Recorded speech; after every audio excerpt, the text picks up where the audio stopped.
Hello, everyone. Welcome back. I hope you had a lunch break. We certainly did. And would you like to share some words of Dhamma? Namo tassa bhagavato arahato samma sambuddhassa. Namo tassa bhagavato arahato samma sambuddhassa. Namo tassa bhagavato arahato samma sambuddhassa. Buddhang dhammang sanghang namassami.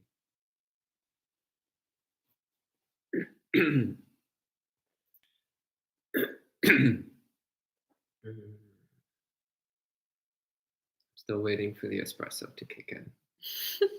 So the first few minutes of this talk might be a little bit slow. So one of the challenging things about our Buddhist practice is how easily we get distracted, how easily our attention gets dispersed when we engage in other activities. So when we're doing sitting and walking meditation, it's already pretty challenging to keep the mind steady, to keep our attention firm. But it's not impossible. It's doable.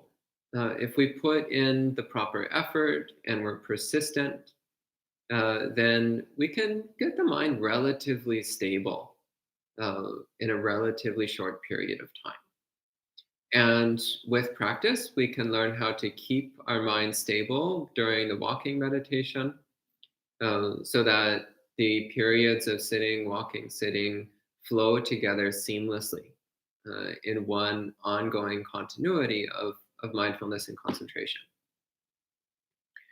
Then it comes to break times, comes to meal times, comes to work time, and very quickly we lose all of that. Very quickly it goes right out the window. So it's important to be really careful what we do with our mind during the times that we're not in formal meditation.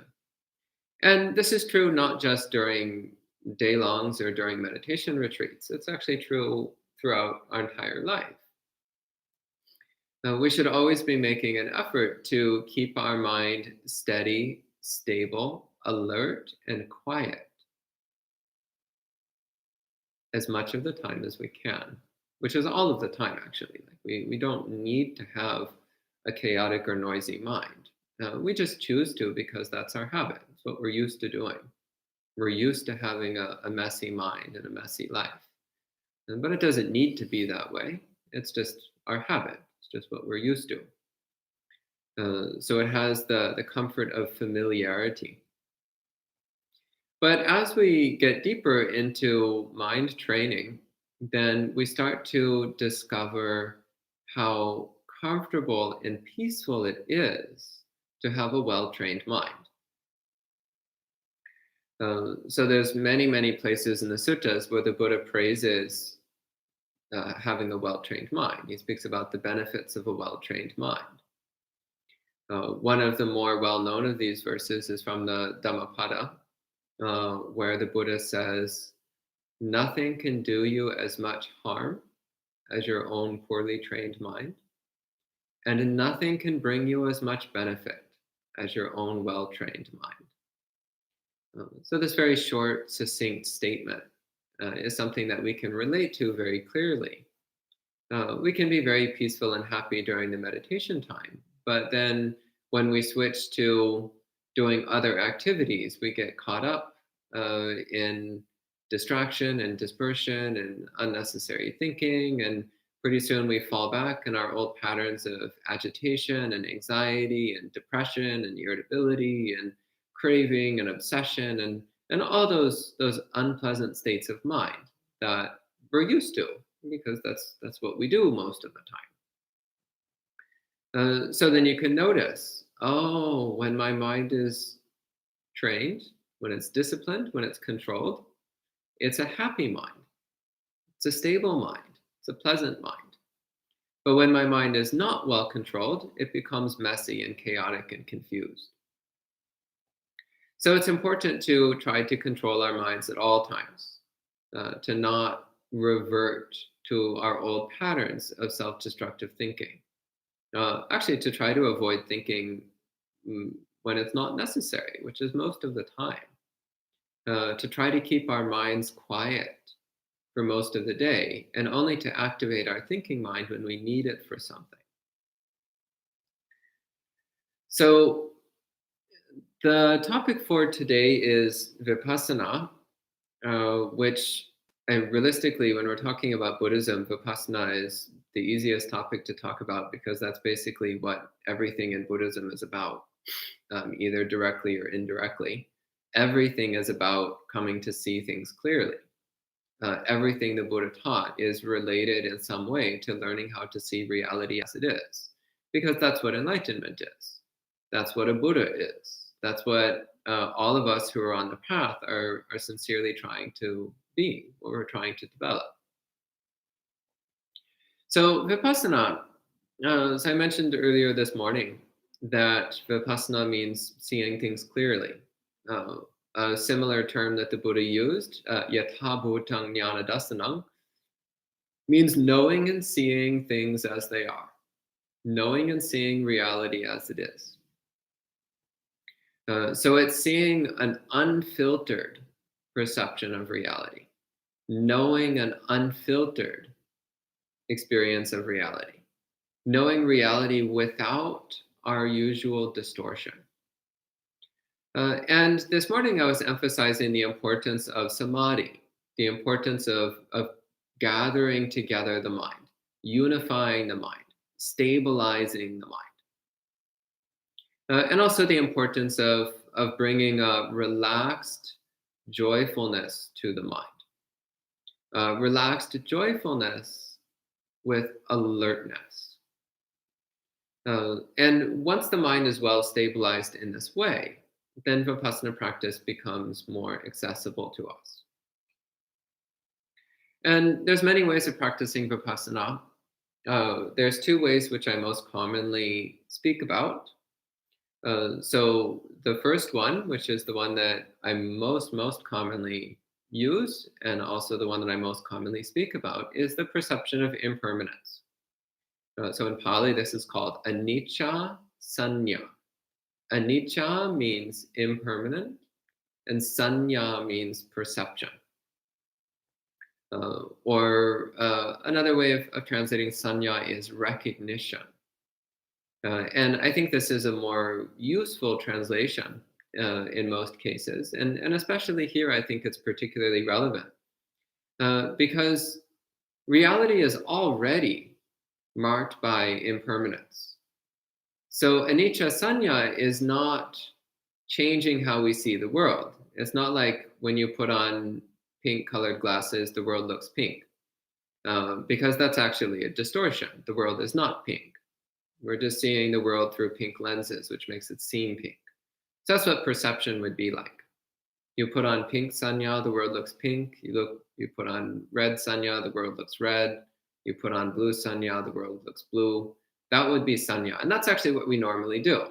We're normally wearing our permanence glasses. We're normally wearing our self-obsession glasses. We're normally seeing the world in terms of permanent, stable, ongoing objects interacting with ourselves and with other permanent objects. So that's a perception in the sense that it's a distortion that we project on reality. It's a filtration of reality. It's a lens which distorts and rewrites our experience. But what we're doing with the practice of anicca sanya is not just putting another distorting lens in the way, but rather removing all the lenses and recognizing what's actually been true all along. So the perception of impermanence it's less about creating a new perception in the mind as it is about recognizing what's been right in front of us all along. So it's not about creating a new lens for the mind to look at the world through. Rather, it's about dropping the lens that's already in front of the mind, dropping the lens that is distorting our experience of reality. So the true nature of all things is that they are impermanent. They're insubstantial. They have no genuine reality of their own. They have apparent existence, but they don't have absolute existence, which is a subtle distinction that I'll go into in more detail when I talk about the Kachanagota Sutta in a few days. I'm not sure what day that's on, but it's coming up. So at that time, I'll go into a lot more detail on the distinction between apparent existence and absolute existence. But for now, I'll just table it as a teaser or some foreshadowing. But what I really want to emphasize is that the nature of all things is that they're constantly changing. They're constantly coming into being and vanishing, arising and ceasing, appearing and disappearing. So this is what's actually happening. There are no stable objects. There are no permanent objects. There are no persistent objects. We mistakenly think that there are persistent objects because we aren't paying enough attention. And because we insert a filter in front of our experience. A filter which rewrites our experience to be in terms of permanent, stable objects. So the perception of impermanence, the recognition of impermanence, is about recognizing that our experience is not composed of distinct, stable, ongoing objects, but rather it is composed of a collection of instantaneous, momentary sensations which appear and disappear simultaneously. Appear and disappear. Every moment, appearing and vanishing. Every single moment. So there's no objects here to be found. There's no permanence here to be found. There's just arising and ceasing, appearing and disappearing. So our experience then is not one of ongoing objects interacting with each other, or more importantly, since we're self-centered, ongoing objects interacting with ourselves. That's actually how we normally perceive the world. But rather, our experience is a constellation of points of sensation which are continually blinking in and out of existence. It's like a field of static rather than distinct objects interacting with us. And this is something which can be seen in our own experience when we allow ourselves to see it, when we drop the story that we have of separate objects and we pay close attention to our actual experience. And getting that degree of awareness requires that we already have very strong mindfulness and samadhi. Otherwise, the recognition of impermanence will be fairly superficial and shallow. So we'll think, oh, the person sitting in front of me is shifting her posture a little bit. That's impermanence. I mean, it is. That's like a very tiny superficial fragment of what impermanence means. But actual recognition of impermanence is recognizing the visual field comes into being and instantly ceases to exist, moment after moment. Each moment presents a completely different visual field. There is no mutual identity between one moment of visual field and the next. None. Zero. There's not even distinct objects to be found within that visual field. It's just a field of points of sensation, none of which has any lasting existence, none of which persists into the next moment. That's the actual experience.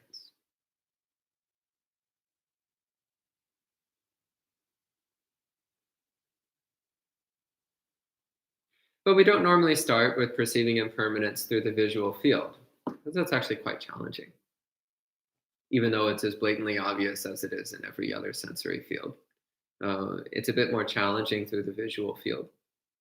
Perhaps because we have such incredibly strong habits of relating to the world in terms of visual objects, visible things. So those habits are very difficult to break. So it's not recommended to start with anicca sanya in the visual field. Normally we start in the body. So starting again with mindfulness of the body, developing this sharp, clear, steady awareness of the body. Then once you have sufficient samadhi, and sufficient samadhi is a judgment call. In the course of a short day like this, where we're just doing a few hours of meditation, rather than a few days or a few weeks or a few months of meditation, since we're just doing a few hours, then you'll only be able to practice samadhi for 2-3 hours maybe, before switching to developing anicca sanya. So your mind is not going to be particularly steady. Maybe it will be, especially if you've been meditating a lot the last few days. Your mind might already be fairly steady. Your mindfulness probably won't be particularly refined and sharp, though it might be. If you've been living a very sharply aware and undistracted life the last few days, which I hope you have been, then your mindfulness might be sharp enough. But realistically, at this point, it's probably not going to be sharp enough to notice great subtleties as we develop anicca sanya. But you can start to get the general feel of it. So again, starting by practicing mindfulness of the body, stabilizing one's attention, sharpening one's alertness. So again, maybe you're focusing on your hands, as I've been recommending. Then at some point, bring your attention to the constant change in the sensations of your hands. So instead of just holding your attention at the hands, while you hold your attention there, notice that the sensations are constantly changing, moment by moment, constantly changing. Again, it's not like your hands are the same as they were a moment ago. The sensations are different.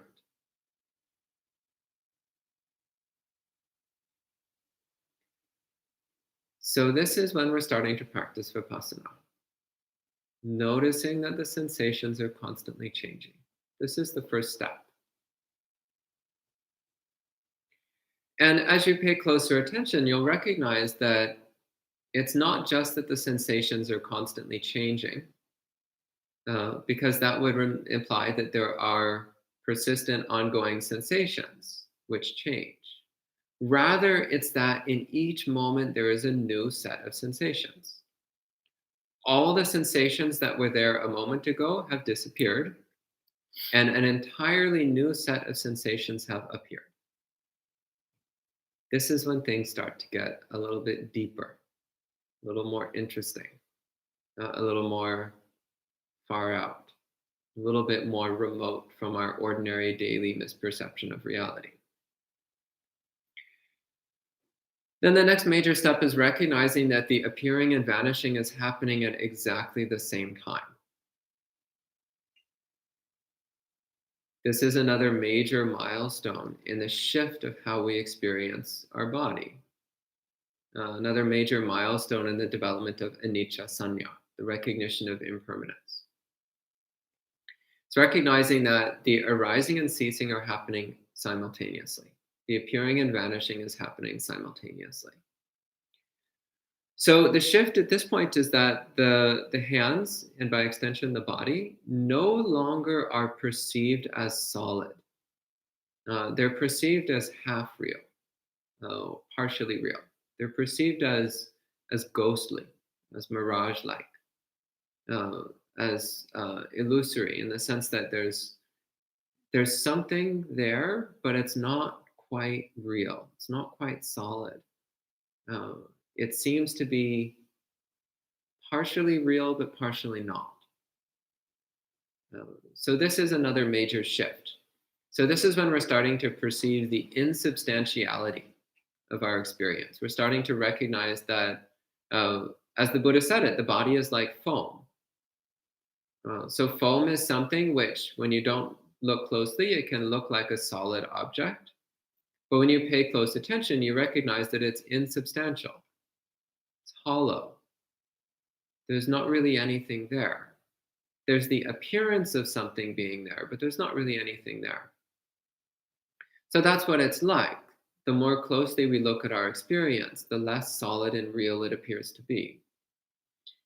So this is another major milestone in anicca sanya, the recognition of impermanence, the recognition of anicca.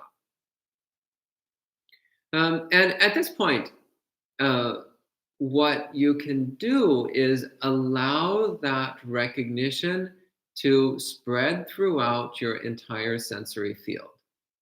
So starting from your hands, allow it to spread through your whole body so that you're perceiving your whole body in this way. This is one of the reasons why I emphasized at the beginning not to black out your periphery awareness. So when focusing on your hands, it's not that the entire universe disappears and only your hands persist. We're not doing that. Rather, we're still aware of everything else, but in the periphery, on the edges. We're just centering the mind on the hands.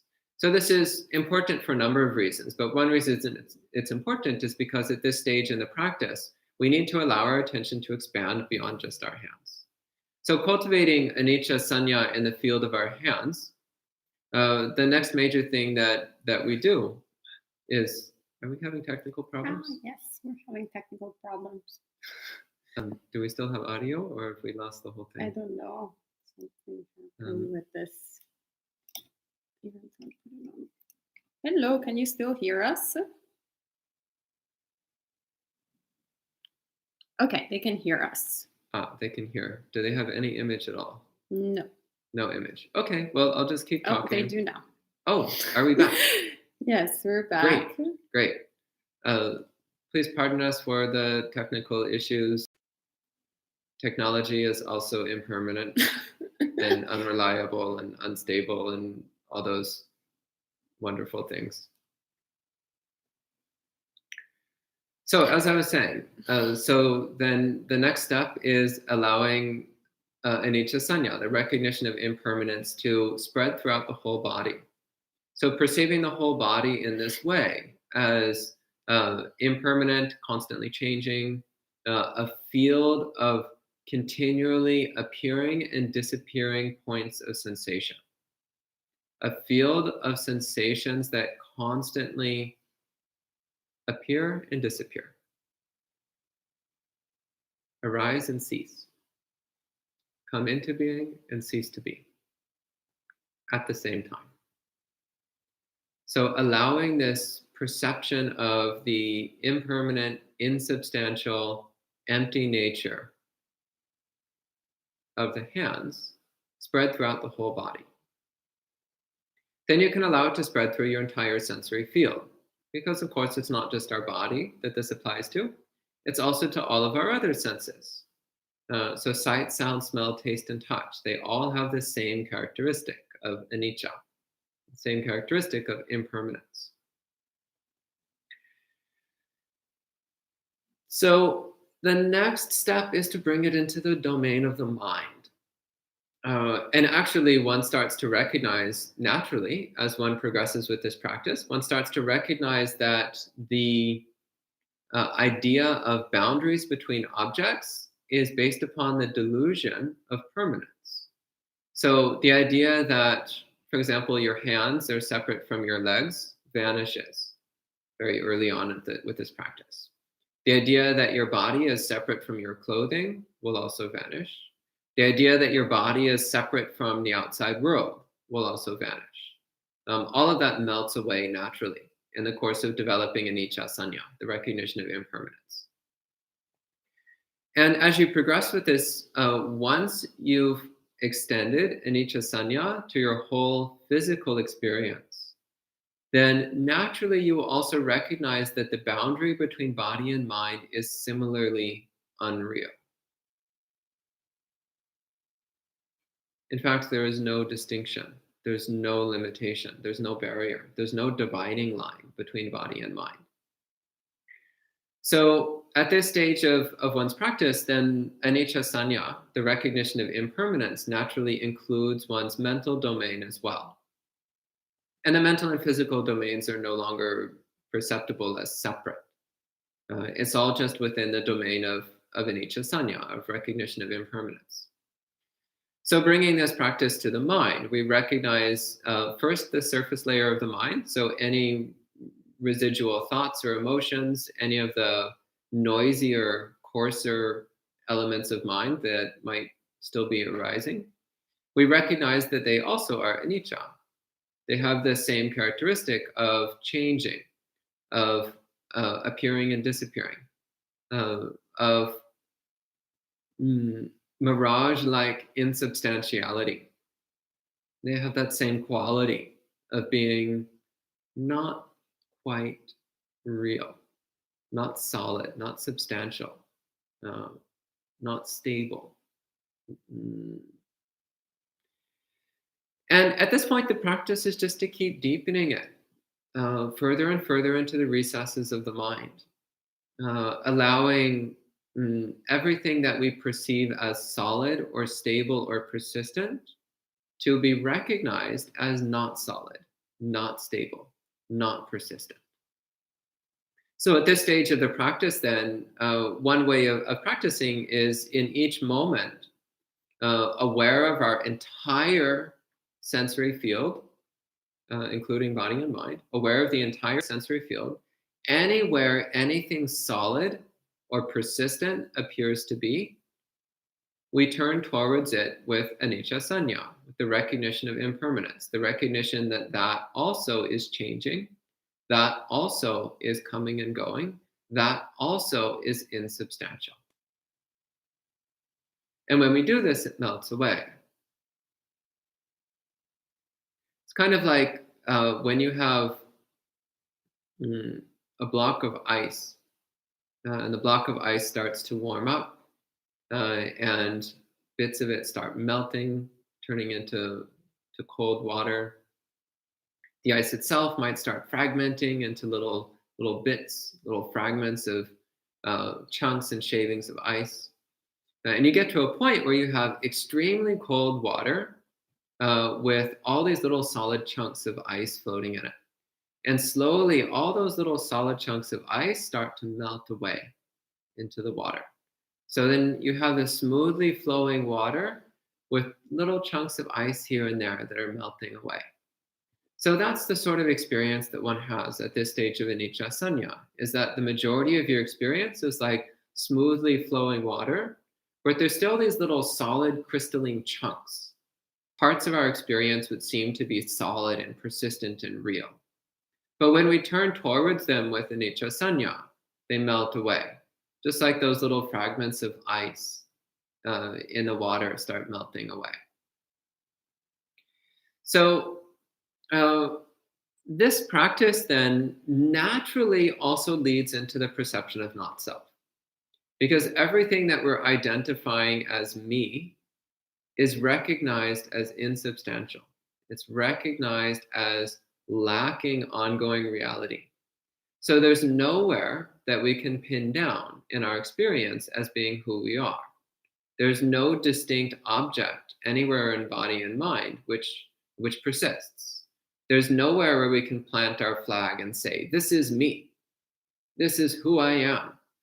Because anywhere we look to plant our flag melts away. So this practice then, at this point, it naturally continues on its own, as long as we allow it to. But what we'll notice is that the deeper we get into anicca sanya, the more strongly a sense of fear can come up, especially when we're new to this practice. A sense of fear can come up. As you become more familiar with it, then the fear goes away. But in the beginning, a sense of fear tends to come up.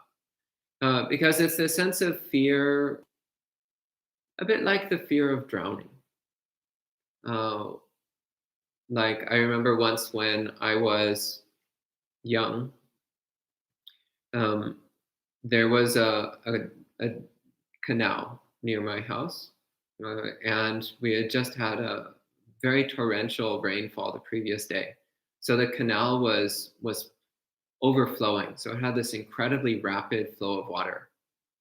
And my brother and I got the not very bright idea to take some little inflatable rafts and go out and raft on the this incredibly rapidly flowing uh, flooded whitewater canal, which normally was like very shallow, slow moving water. Now it was a torrent, a raging torrent. And we got in the water, and of course, the water was so powerful that it capsized our boats almost immediately.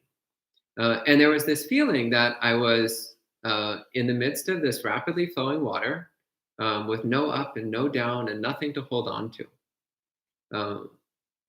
And there was a moment of terror followed by a moment of letting go, a moment of realizing there was nothing I could do, and that was totally fine. And whatever would happen, would happen. The story ends well, of course, because I'm still here, as you can see. So I didn't die. In fact, I didn't get injured, except maybe a couple minor scrapes or something, but I turned out okay.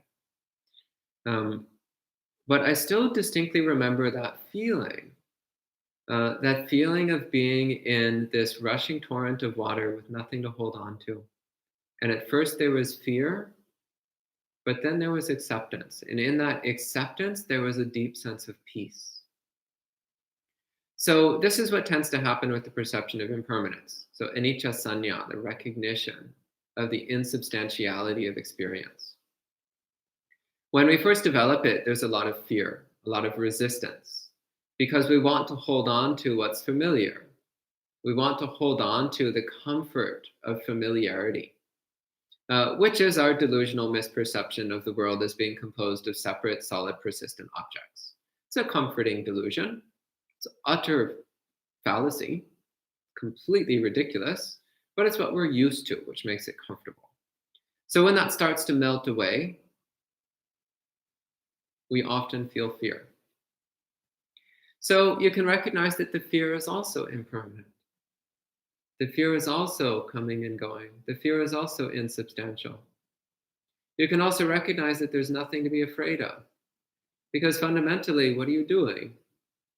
You're just sitting quietly, peacefully, a safe place. Nothing wrong. There's no problem. And you're also doing a practice which is very ancient, a practice which has been done by countless millions of people for thousands of years, a practice which was highly praised by a Buddha, a practice which was encouraged by a fully awakened being and has been encouraged by a succession of countless incredibly wise practitioners since then. So that's something which is really worth reminding ourselves of. That I'm not going into dangerous unknown territory. I'm walking a very old, well-trodden, well-charted path through a very well-known territory that leads towards the highest reward imaginable. There's nothing to be afraid of. And also, as we relax into it, we notice this deep sense of serenity. This deep sense of serenity of knowing that not only is there nothing to hold on to, but that's actually a wonderful thing, because that means there's nothing which can trap us. So all those things which normally arise in our experience, which disturb us and irritate us and anger us and sadden us and confuse us, we see that those things are just as insubstantial as everything else, which means we can't get trapped by them. We can't get stuck on them. We can't be disturbed by them. So anicca sanya brings up fearlessness. And with that comes a sense of joy, a sense of safety. But we have to be willing to move through that time of fear, that time of uncertainty, the time of confusion, which often comes up in the beginning of this practice. Because it feels like we're letting go of our only place of safety. But it's actually the opposite that's happening. We're letting go of our place of danger, which is attachment, clinging, and delusion. That's what we're letting go of. So we think we're letting go of safety, but we're actually letting go of danger. We think that we're dropping into danger, but we're actually dropping into safety. So relax into the flow of constant change. Relax into the melting away of what you thought was solid. And you'll find that it's completely safe. Not only is it safe, it is magnificent. So this is one way of practicing Vipassana. And it's the way that I normally practice, and it's the way that I normally teach, and it's what I would recommend that we practice today. Another way of practicing Vipassana, which I sometimes teach, is based on the 6 elements, which I'm not going to go into detail on today, but I think on a future day, it would be lovely to do guided meditation on the 6 elements.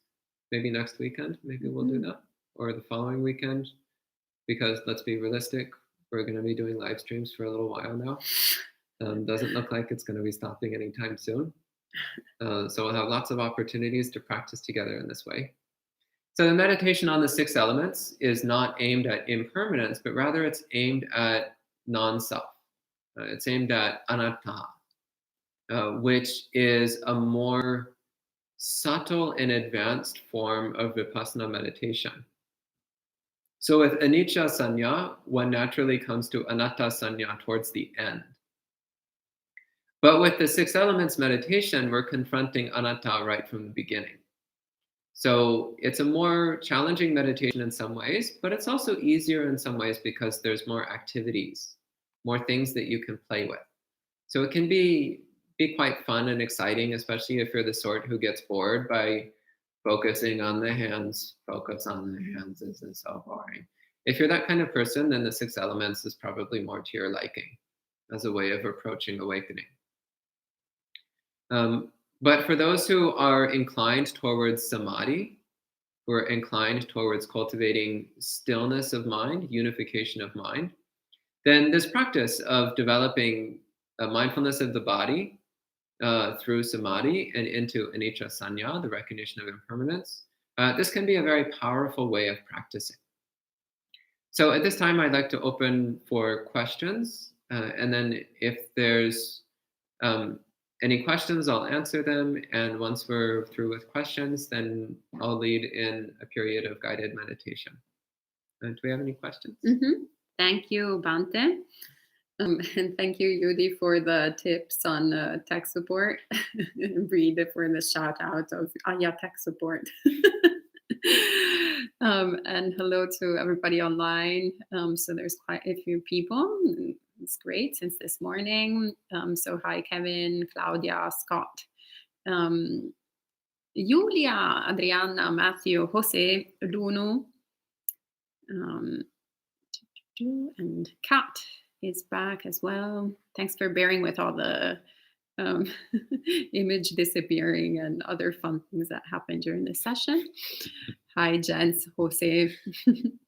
So, Kevin asks, actually, sorry, there's first Reed's question that says, how does one kickstart the process of anicca sanya? Is it a deliberate peering around at the sensation of hands or breath, hunting for that impermanence? So in the beginning, just recognize that the sensations are changing. That's usually enough to get started.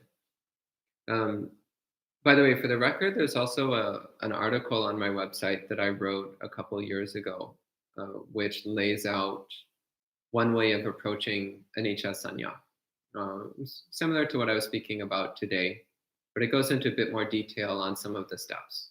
So that's one thing which you might read when you have some time. But yeah, in the beginning, just notice that the sensations are changing. So you're holding your attention in a certain area of the body, but the sensations in that area of the body are not the same moment by moment. In fact, they're always changing, sometimes subtly, sometimes dramatically, but it's constantly changing. So that's the entry point to anicca sanya, is recognizing that the sensations are changing. And as you pay closer attention, then you become more and more aware that anicca is a profoundly transformative quality of things, in that it completely transforms the way we view and experience reality.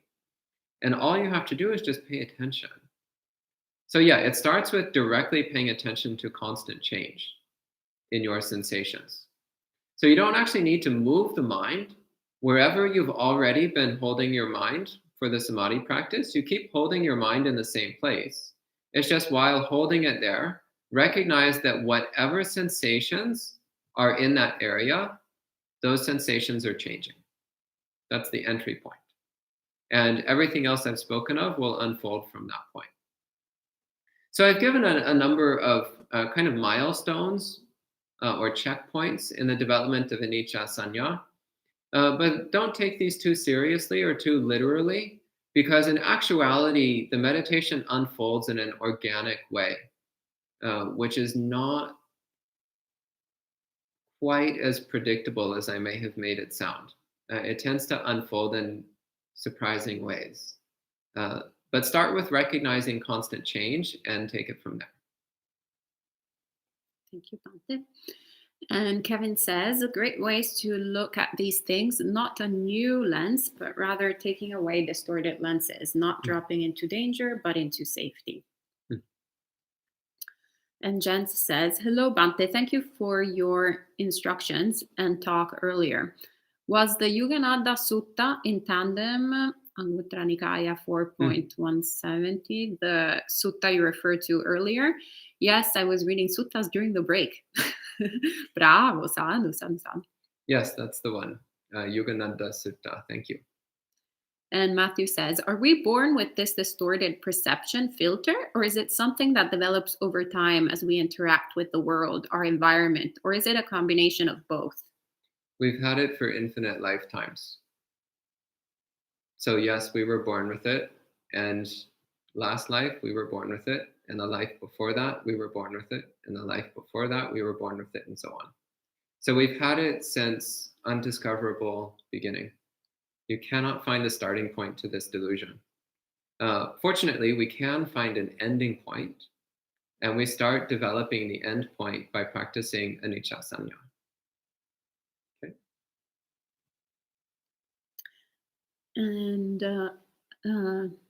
Melissa, I believe that's Melissa, says, anatta teaching / meditation would be great. I believe that we are doing that on Wednesday evening. Isn't that? Let me check. I believe that's the Wednesday evening talk that Bhante will be giving here. Let me check. So coming soon. Also, as mentioned, I'll be doing some guided meditations on the 6 elements, which the way that I practice 6 elements is anatta way of doing the meditation. Mm-hmm. So yes, we will be doing both talks and meditation practices on anatta coming up soon. Yes, so Wednesday evening there will be a talk on anatta. So maybe that evening we can do either the usual metta meditation or maybe a different type of meditation. And then next weekend we'll have the weekend retreat, so which is also Vipassana. So maybe we can do 6 elements next weekend. Sounds great. Okay. Yeah, unless people have other requests. And Julia says, I'm a very imaginative person, and Bhante always brings the examples that are most helpful for me to clear understand the teaching and to memorize it. Thank you so very much. Sadhu, sadhu, sadhu. Great. And yeah, Reed echoes that with crystal clear. Thank you. Doesn't seem like we have any other questions.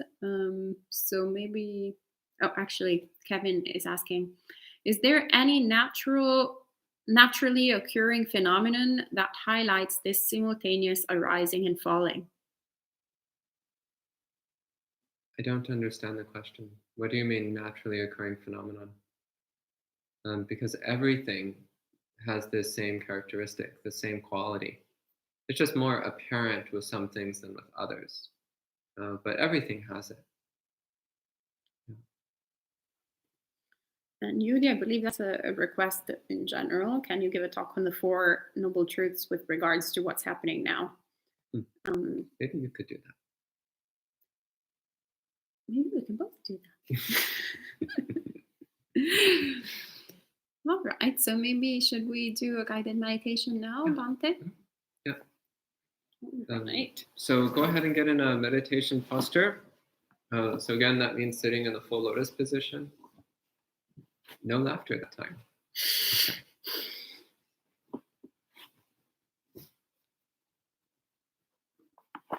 Someone had asked earlier about assistance on getting into full lotus.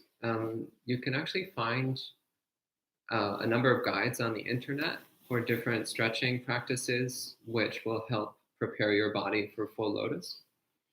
So I recommend looking those up. Advance warning, depending on how flexible your body is, it may take a few years. But if you're persistent, then you can get there. So Bhante Gunaratana, who's in his 90s these days, he did not sit full lotus until he was 60 years old. And basically what happened was one day, he just decided, I want to start sitting in full lotus. So he started stretching out his legs and his hips until he could sit in full lotus. And he did this in his 60s. So even if you think you're too old and too inflexible, and somebody's rolling her eyes at me right now, it's not out of your reach. It just takes persistence. So some people, they actually do have genuine physical problems that makes it inaccessible for them. But most people, that's not the case. Most people, it just takes time and effort. So don't give up on it. It's worth making the effort. Disclaimer, Bhante Ji is Sri Lankan, so he was born in a Buddhist country sitting down, and he ordained at the age of 13. So I think he had a bit of practice beforehand. Okay, so admittedly, Bhante Ji had been a Buddhist monk for over 40 years at the time, but that's beside the point. The point is, anybody can do it. Anyway, so get in your meditation posture. Again, taking a moment to rock side to side. Make sure you're really well settled on the cushion.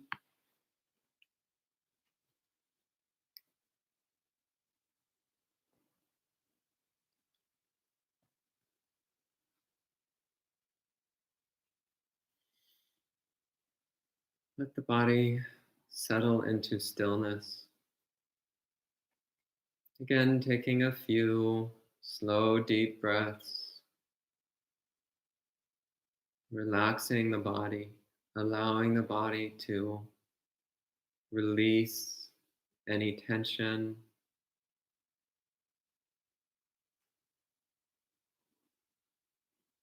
Or agitation. Letting it slip into stillness, softness.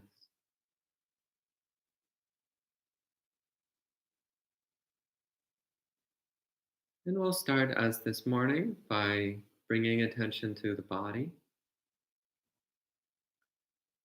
focusing the center of the mind on the hands, holding the mind steady on the hands.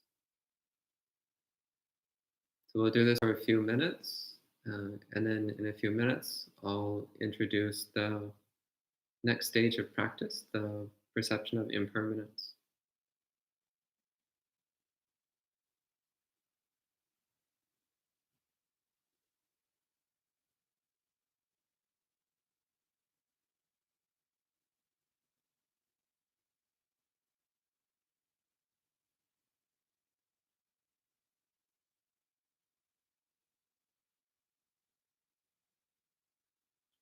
So for now, don't try to bring up anicca sanya.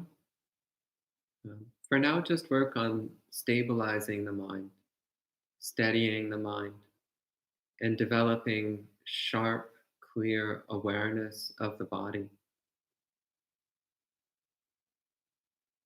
by holding the mind at the area of the hands.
Sharpen and focus your awareness. Make your awareness precise, alert, clear, feeling the body with precision and intensity.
As you hold attention on your hands, recognize that the sensations are constantly changing.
Recognizing that within that field of awareness, there is nothing which is persistent,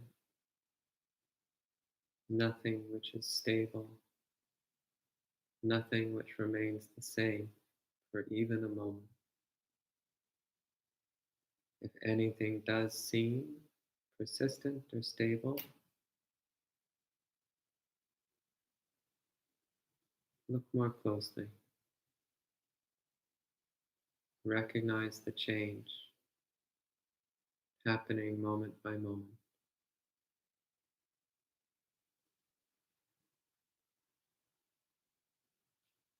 Let go of the belief in solid, persistent things and open up to recognizing the actual experience, the experience of constant change.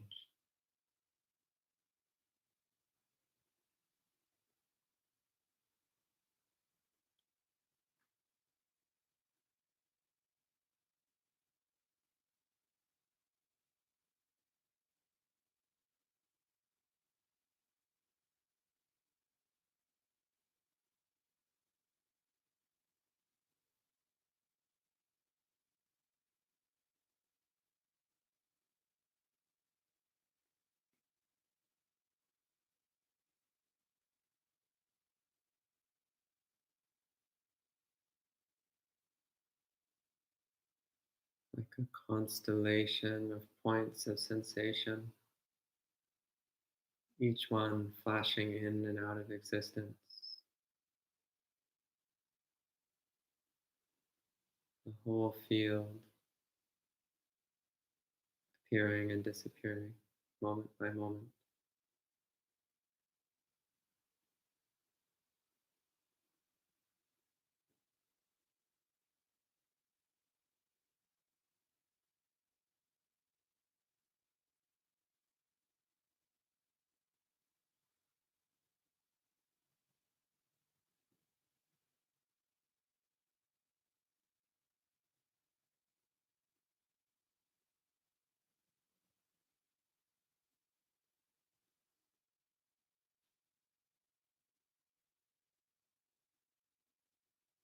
So let this recognition spread. Let it engulf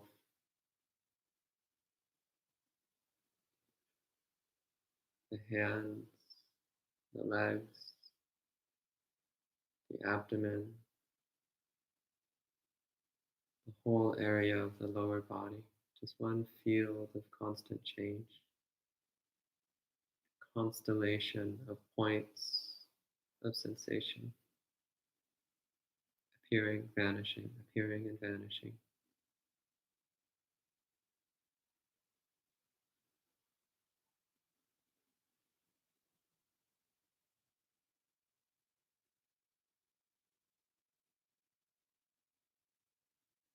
Flowing river of sensations,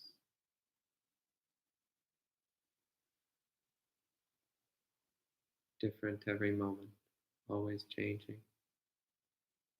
Nothing solid, nothing separate to be found.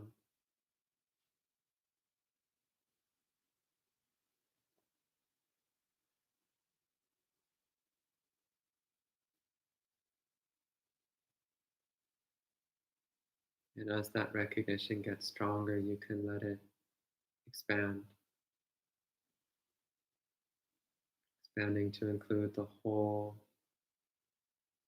physical domain, the whole body, recognizing that body is not different from hearing.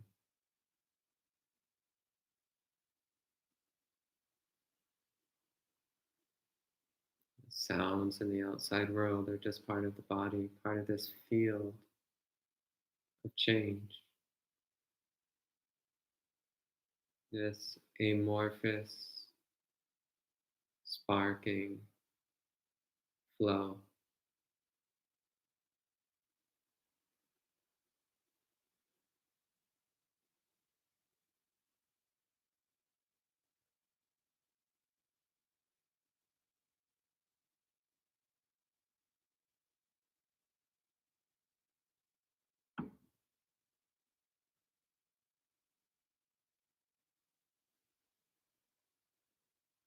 It's not separate from the cushion beneath us, from the air around us.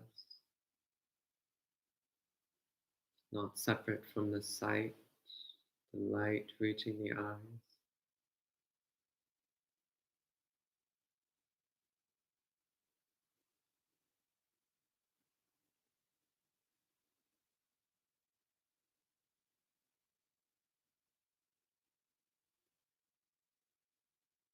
Just one vast field of impermanence, one vast field of flux.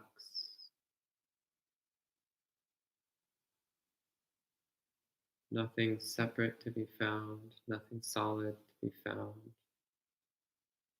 nothing persistent to be found.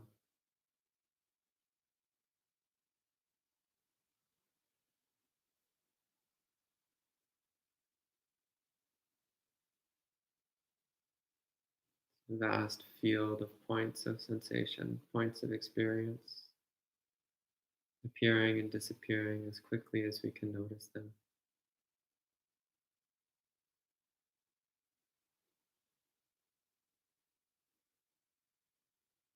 The river flows inexorably onwards.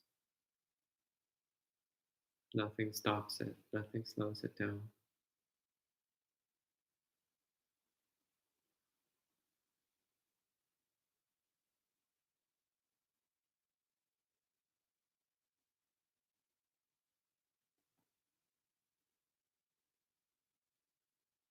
The mind is not separate from this flow. The mind, all the thoughts and emotions melt seamlessly into this flow of impermanence.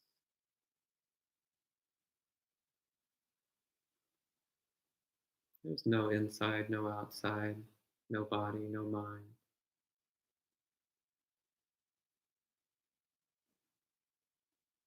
Just the flow of change, insubstantiality, coming and going.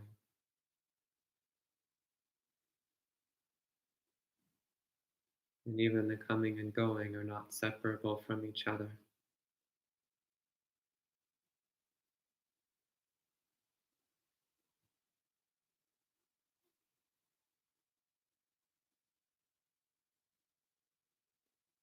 Just relax into that feeling of being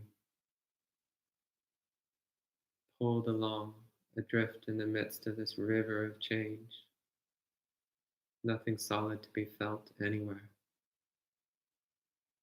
Nothing to hold on to. Nothing to grab. But also nothing striking us. Nothing impinging on us. Nothing that can impinge.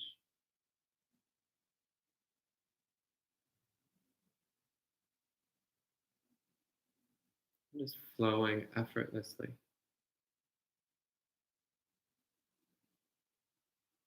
with the flow of experience.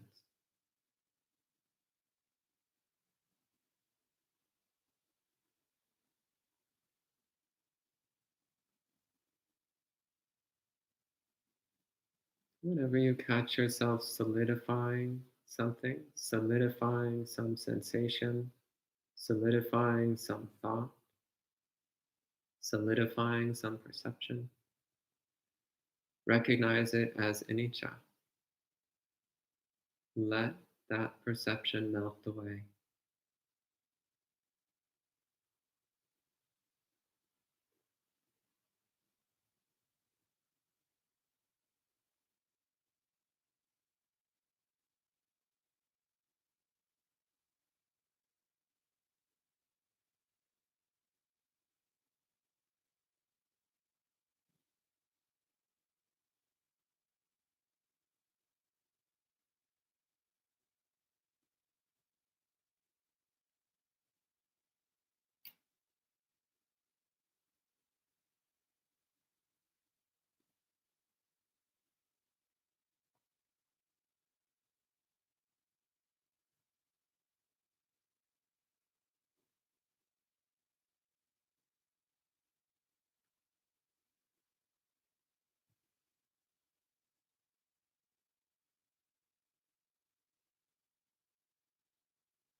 Without pushing or pulling, you just let impermanence flow on its own.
Don't stick to anything. Let it go.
And slowly move your body a little bit to relieve any tension from this sitting meditation, if there is any.